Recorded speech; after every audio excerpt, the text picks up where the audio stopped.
Well, Broadway returns to Greensboro this weekend with the opening of My Fair Lady at the Tanger Center. Annette Barrios Torres plays Eliza Doolittle. Hello. Hi. So you are fairly new to this tour. Tell us a little bit about yourself. I graduated from Oklahoma City University and a month later booked the My Fair Lady tour, which was Wow. insane. And Um, not just the tour, the lead in the tour. yes, yes. I did a lot of work over the summer. I was fortunate enough to work with our conductor on another show, which was really wonderful. And then we jumped in September with dialect coaching and started rehearsals in October, and we're on the road by November. So it's been a whirlwind. And what is Yeah. it like to go from college to being on a Broadway show on the road? Yeah, I dreamed about something like this for so long and hoped that something like this would happen. I did not think this would happen so quickly, but to get to dive into a story that I was, oh my goodness, obsessed with as a child is huge. And for that to be my first tour it means so much to me. Um, I feel very fortunate that my training has prepared me to keep up with something so rigorous. But I'm learning so much every day, and the castmates are just incredible. They were part of the tour last year as well, a lot of them. So I learn from them constantly. Well, we can't wait to see it. So tell us about My Fair Lady. I mean, this is just a classic Broadway show. Tell us the story for those who don't know it, or a teaser for the story, I guess. Yes. Starts on the streets of London. You're hearing lots of different dialects, and each dialect is sort of indicative of where people come from. And there's this man who sort of storms in and he's writing down these dialects. And Eliza hears him, and he's all up in arms. She's all up in arms. And after listening to her for a little while, he says, "I bet that in 6 months I could pass her off as a duchess at an embassy ball." And they start to make this bet, he and this other person who he meets, who they eventually become friends and live together. And Eliza comes and sort of says, "Put your money where your mouth is. You're going to teach me." Shows up at his house and says, "I want lessons." And so they spend 6 months, the three of them, learning and figuring out how to make her into this lady that then later sort of begins to have this student teaching the teacher moment by the end of the show. He's sort of met his match in Eliza, and I don't know that he loves that, but I do think he loves that. Yeah. So what is it like to play Eliza? You said that you dreamed of playing her. You're obsessed with her as a child. Yeah, I used to collect different versions of the play version of My Fair Lady, which is called Pygmalion, because I was a nerd as a kid, and Audrey Hepburn was my favorite actor growing up. So I watched that movie so many times. And also, some of the most iconic people ever have played Eliza. Julie Andrews. You can't enter any of this trying to like compete with any of those things. You have, like, my intention was to walk in sort of trying to honor what each of them have added and then see what parts of myself fit her too, because they're built into the legacy of this crazy iconic monster role. And I also have so much respect for everything they were doing, because now I see exactly how hard it all is to just scream 8 times a week. But it's so much fun. I'm very honored.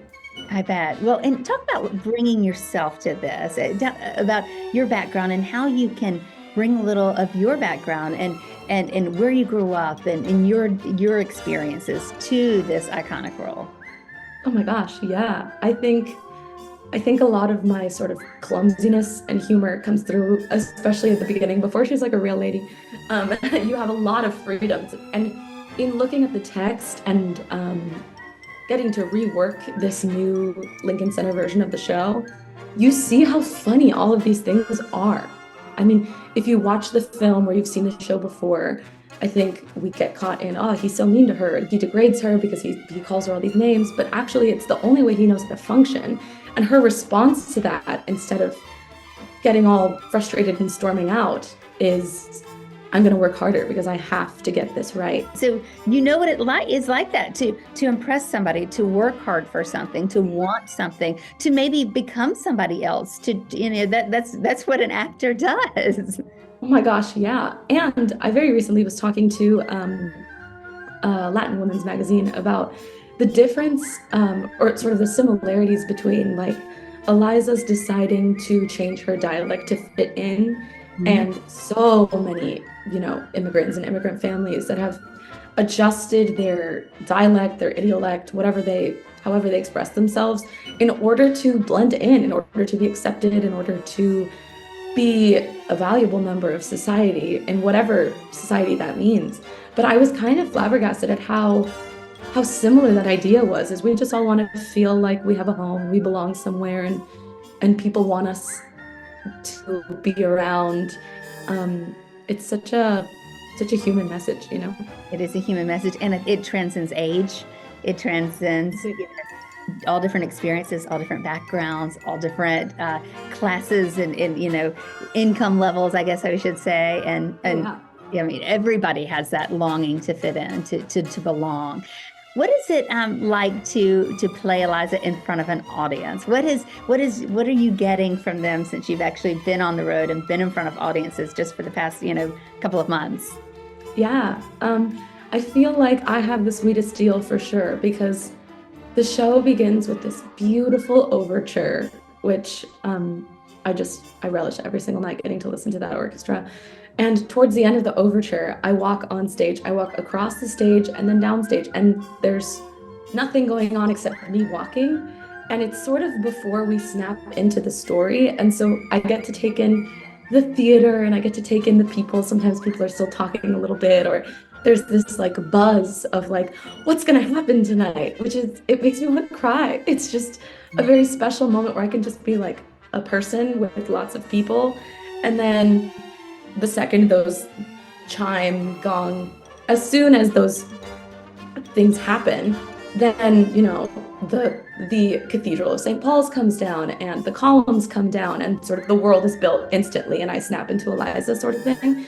And so to have that moment before actually jumping into the show, I don't know that anybody else has that. And I think for me, that gives me, it makes me very excited for what might happen throughout the night. And it also gives me a feel already for what the audience we're playing with is sort of gravitating towards. That opening scene is so chaotic. There's so much screaming and singing, and I'm making so many sounds that, hearing sometimes people will laugh or sometimes people are confused and they catch on by the time we're in the house.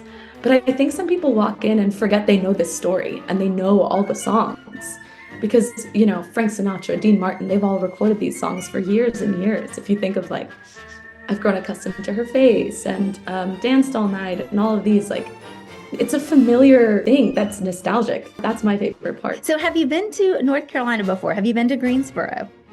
I love North Carolina so much. I've been to Raleigh, I've been to Charlotte, I've never been to Greensboro, so I'm very excited. We are so excited to have you. We cannot wait to see the show. It is at the Tanger Center. It is this weekend, January 26th through the 28th, Friday through Sunday. Tickets are still available. Go to tangercenter.com. Thank you again. Thank you.